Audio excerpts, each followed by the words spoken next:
Alright, my project for this afternoon, or starting this afternoon, I have this wood. It's called Purpleheart. That wood has no finish on it. It really is that color. I'm going to take that, and that is my backing.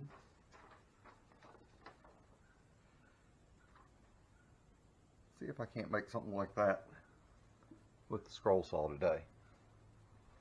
Get a little closer look at the picture. Yes, this will be another Christmas gift for someone special. Let me get set up and we'll start tracing. Alright, the way that I'm going to take this picture, I know I can't draw, get on that beautiful piece of wood, is I use carbon paper. This is like the stuff that you used to use in typing back a very, very long time ago. Very popular then. I learned this trick a long time ago. It makes it so much easier than trying to press down super duper hard with a pencil and trace it, or any other way that you can come up with to try and get this on this board. Working to get centered.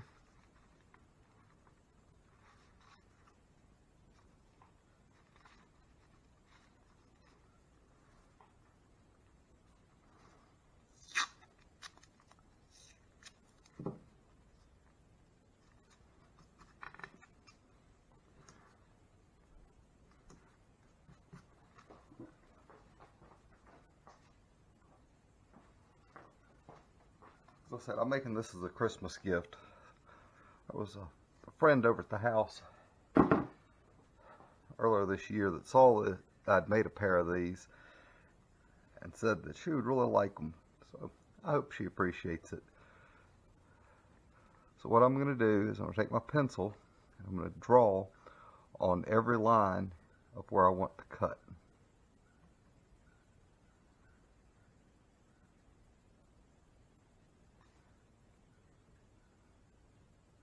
Hardest part about this is to remember exactly where you have and have not been.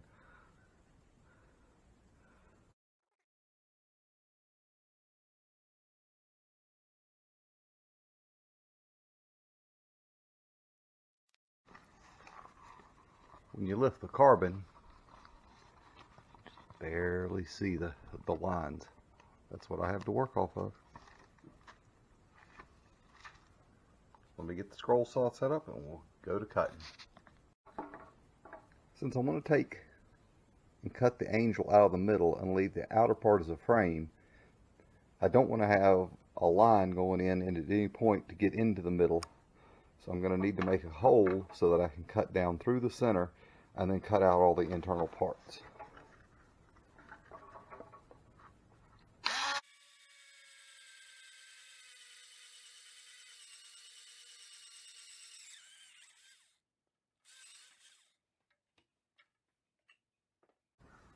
Alright, so next,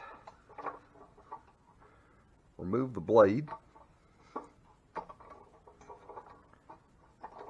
that you can get it through your work. Just to give you an idea about the size of this blade, that's the size of what this blade looks like. It does cut on the downstrokes. So you make sure you get it in the right orientation or it will drive you completely crazy trying to cut with it, because your work will try and jump all over the table.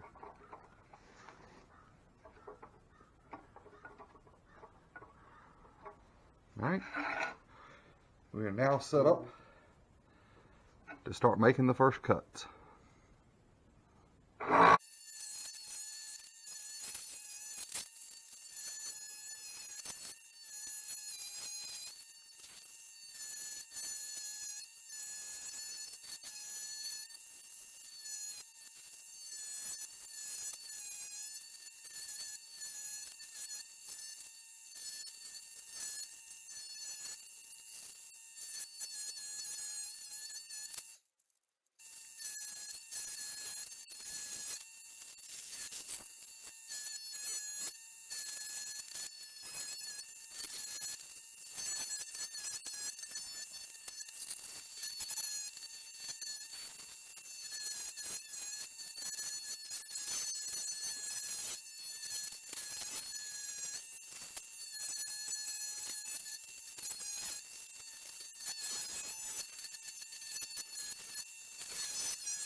And there you go. So I will cut this off to make it a rectangle. I will mount it onto a piece of oak like this and finish it off. A little bit of sanding, and I'll get set up and see about doing the next one. This is all internal cuts. The next one will be all external cuts. We'll show you how that's different. Alright, let's start on the next one. Carbon paper.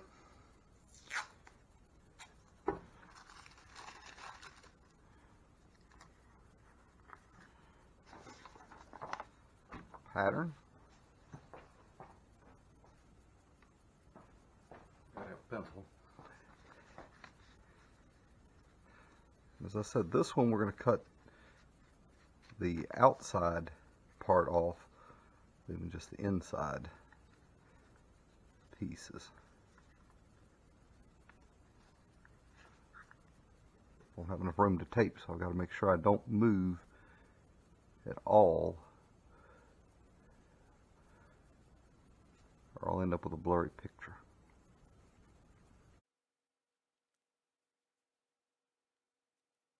Alright, so there's the tracing.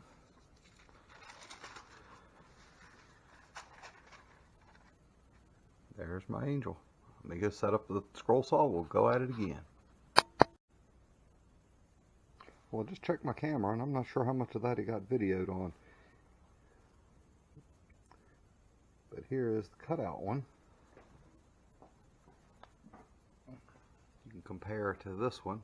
Yeah, I know it looks like it was cut out of it, but as you could see from the work, you ain't cutting that out of that. And as I said, I will put one on here, another one on a different piece of oak, and then finish it. So next up will be sanding. Changed my mind. I'm going to show you some of the sanding process. Start with my favorite little hand tool that if you don't have one and you do anything woodworking or otherwise, you need one of these things. They're wonderful.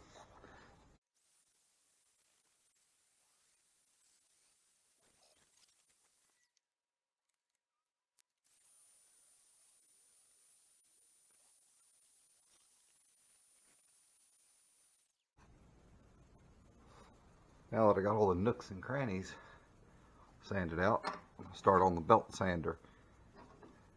Smooth off all the edges and the front and back face.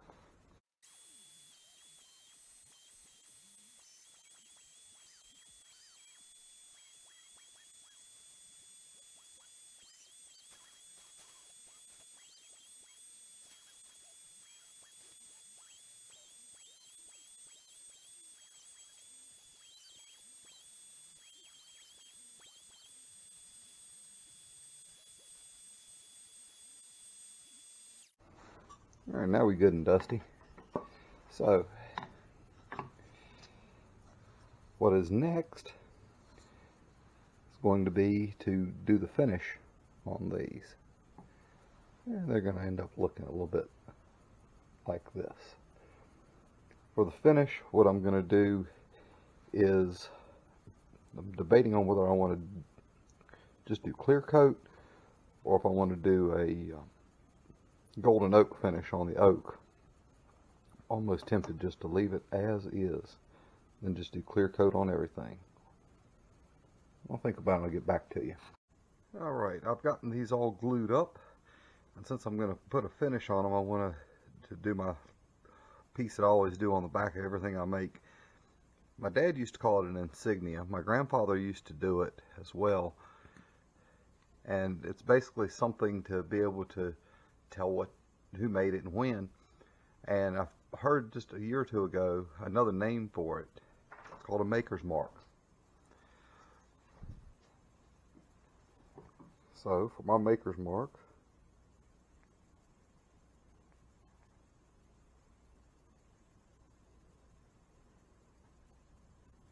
my initials,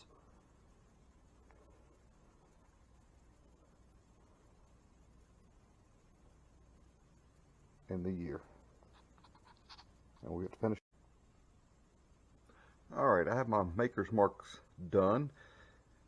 I decided that I'm going to go just with a plain polyurethane finish on it. The interesting thing here to notice is when I hit that Purpleheart, that stuff really starts to pop. One of the things I found in the store, I found that Purpleheart, which is a store in Roanoke beside Sam's, is these little things. They're called painter's pyramids. These are the handiest things in the world because I can finish both sides in one sitting. So I don't have to wait to finish the other side because it'll hold it off of it while it's drying. It does leave just a slight dimple where your stain or polyurethane goes, but it is on the back. So I think this is going to look really good. I know I don't like polyurethane on my fingers, so hence the glove. There's no way to hold this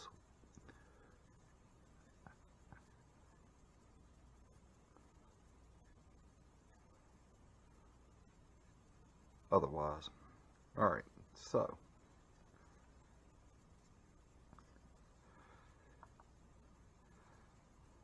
now just be watching. As soon as I touch that Purpleheart, I get around the edges, what that stuff does.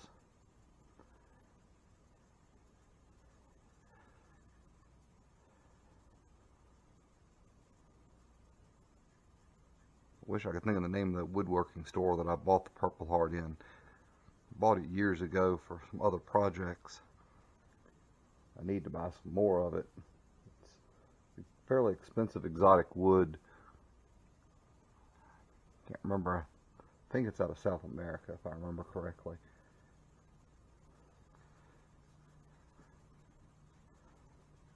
Making you wait for the Purpleheart. Alright. Here we go. You're seeing it. It is just clear polyurethane. That is all that is going on there.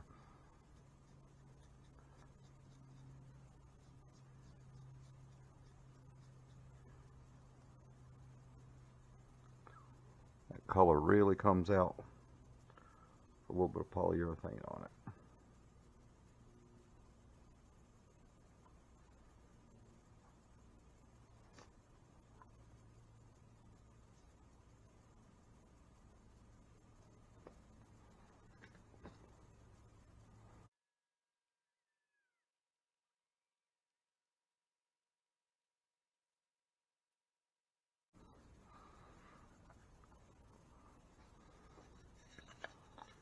Now you can see how much different that looks from plain wood to just a little bit of polyurethane.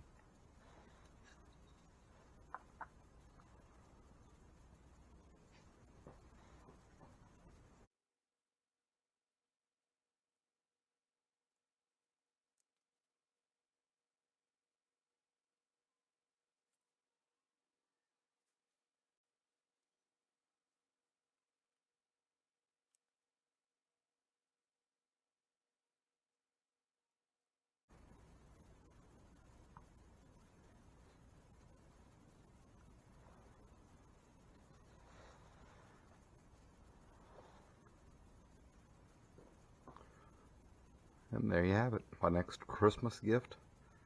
Hope they enjoy it. Hope they enjoy watching the video to see how it's made. I've always been curious on how things are made. We'll see if she likes it. I'm sure she will. Thanks for watching.